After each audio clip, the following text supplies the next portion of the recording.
Magandang umaga po sa inyong lahat. We praise and thank the Lord for gathering us once more this Sunday when we also celebrate the solemnity of the Most Holy Trinity. And we continue to ask the Lord to guide us and bless us as we head along a new week, this new week God has given us. And I hope all of us are all well and good.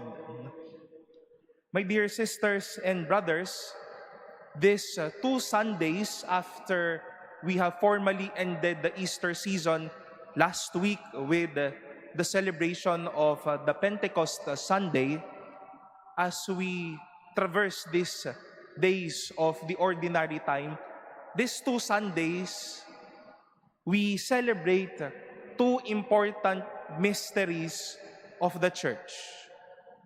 Come next week, June 7, no? Bago ang araw ng pasukan ng ilan sa mga bata ho dito, no? Bago ho ulit kayo mapuyat sa paghahanda ng kanilang mga pangpasok, no? We will be celebrating the mystery of the body and blood of the Lord, the mystery of the Eucharist. And today, as I've said, another mystery marks a moment of celebration with the solemnity of the Most Holy Trinity. Mystery. A mystery is something beyond our comprehension. Hindi maipaliwanag agad. Masasabi nga natin talagang maluwalhati, maganda, nasa yukayok at nasa rurok ng ating mga pag-iintindi, something untouchable, something that we would need to really dwell on so that we can comprehend and think about it. Alam niyo po, sa seminaryo, subject po namin ang Trinity. It is a semester subject. Tapos ngayon, ipagdiriwang lang natin ito ng isang araw. No? Napakadaya ninyo. And when someone celebrates or learns about the Trinity, no, indeed there are a lot of mysterious thoughts. No? You will be learning there the eminent Trinity and also the imminent Trinity. You will be hearing there the economic Trinity, how they are working with one another. And indeed, it is a mystery how we have one God and there are 3 different persons. And this person is not the person that we are. It is a person of their own substance and of their own existence. No?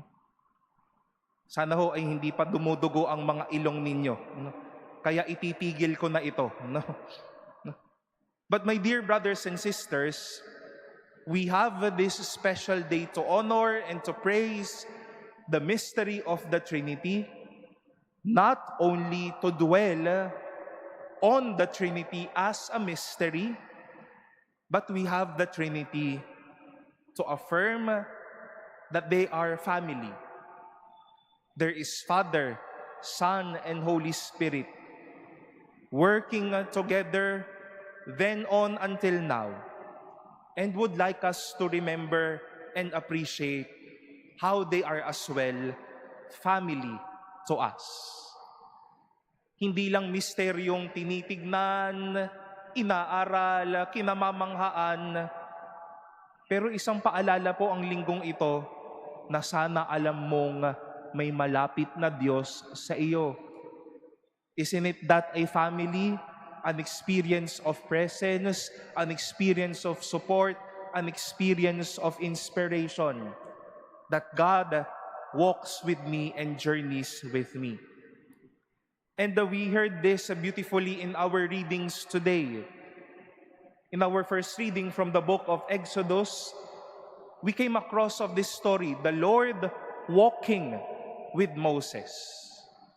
And in that scene, Moses as well exclaimed to God, the holiest name, Lord, Lord. You are a merciful and gracious God, slow to anger and rich in kindness and fidelity. Kita ho ninyo, no? Sa kasaysayan na sa banal na kasulatan, hindi lang po nanatiling nasa itaas ang Diyos. He spoke to us how we also speak. He walked with people.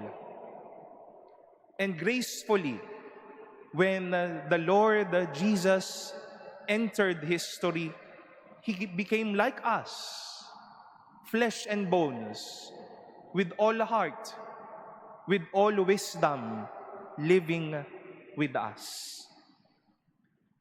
In our second reading from the letter of Paul to the Corinthians, and I hope this is something familiar to you, our constant mass greeting to all of you, the grace of the Lord Jesus, the love of God, the fellowship of the Holy Spirit be with all of you.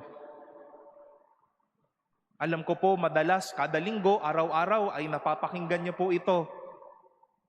At alam naman po ninyong sasagutin niyo kami ng "and with your spirit." But let me ask you, whenever we would say this formula of greeting, would you still also acknowledge that indeed, God is with me? Nandito sa pagtitipon na ito, nandito sa buhay ko, nandito sa puso ko, ang Diyos na buhay. At kasama ko siya. Kahit ba yung katabi mo na ang hirap mahalin, lagi kang sinisimangutan, marahil ayaw mo nang makasama sana ngayon, ay, kahit po sa Kanya, buhay ang Diyos. Not only a mystery, but an experience of family. And beautifully, in our gospel today, we recounted this encounter between Jesus and Nicodemus. Jesus telling, God so loved the world that He gave His only Son so that we might have life eternal. Kung misteryo lamang ang Diyos, ay ang mangyayari na lang po sa atin ay titingala tayo, mamamangha na lamang tayo, pero hindi ho. Umiibig ang Diyos at sa sobrang pag-ibig niya sa atin, ang regalo niya po sa atin, si Jesus na anak niya. Not only a mystery but a family. How this gracious God would like to share with us His Son, would like to give us Jesus as a brother to all of us. For those who joined the Easter Vigil celebration, when the deacon sang or proclaimed the Easter proclamation, there is this specific line there that goes with these words as well. Yung mga salita po ay ito, just to ransom a slave, you gave away your son. Para iligtas tayo, ikaw at ako, hindi ibinigay ng Diyos ang isang anghel. Hindi ibinigay ng Diyos ang isang espiritu. Hindi ibinigay ng Diyos ang isang kasulatan lamang na po pwede nating dalhin kung saan man ho tayo. Dahil mahal na mahal ka niya, ang ibinigay niya sa iyo para mailigtas ka, ang kanyang anak na pinakamamahal. Ganyang kalapit ang Diyos sa atin. Not only a mystery, but an experience of family. That you know, this God lives with you. We have this day, my dear brothers and sisters, the Lord Himself reminding us, yes, the Trinity is a mystery. It is also a family. And would like us to experience a family life. Alam niyo po, kapag sa mga simpleng bagay na natatanggap ko, you know, and halata naman po sa pangangatawang kong hilig ko pong kumain kapag meron pong bago, masarap na cuisine na ibinigay ho sa akin. It is as if automatic that I exclaimed in simple prayer, Lord, napakabuti mo. Wherever we are, whatever you are doing, because you know that the Lord lives with you and is not only a mystery up high the heavens. You know that wherever you are, you praise God for His wonder. I too have had an experience just like of Moses. When the cardinal announced that we will be ordained the deacons, the very first thing that I did was to confess. At alam niyo po, hindi ko maibuka yung bibig ko dahil alam ko po yung kahinaan ko, alam ko yung mga kasalanan ko. But all the more, I was prompted by this merciful, by this gracious God, living in me and calling me.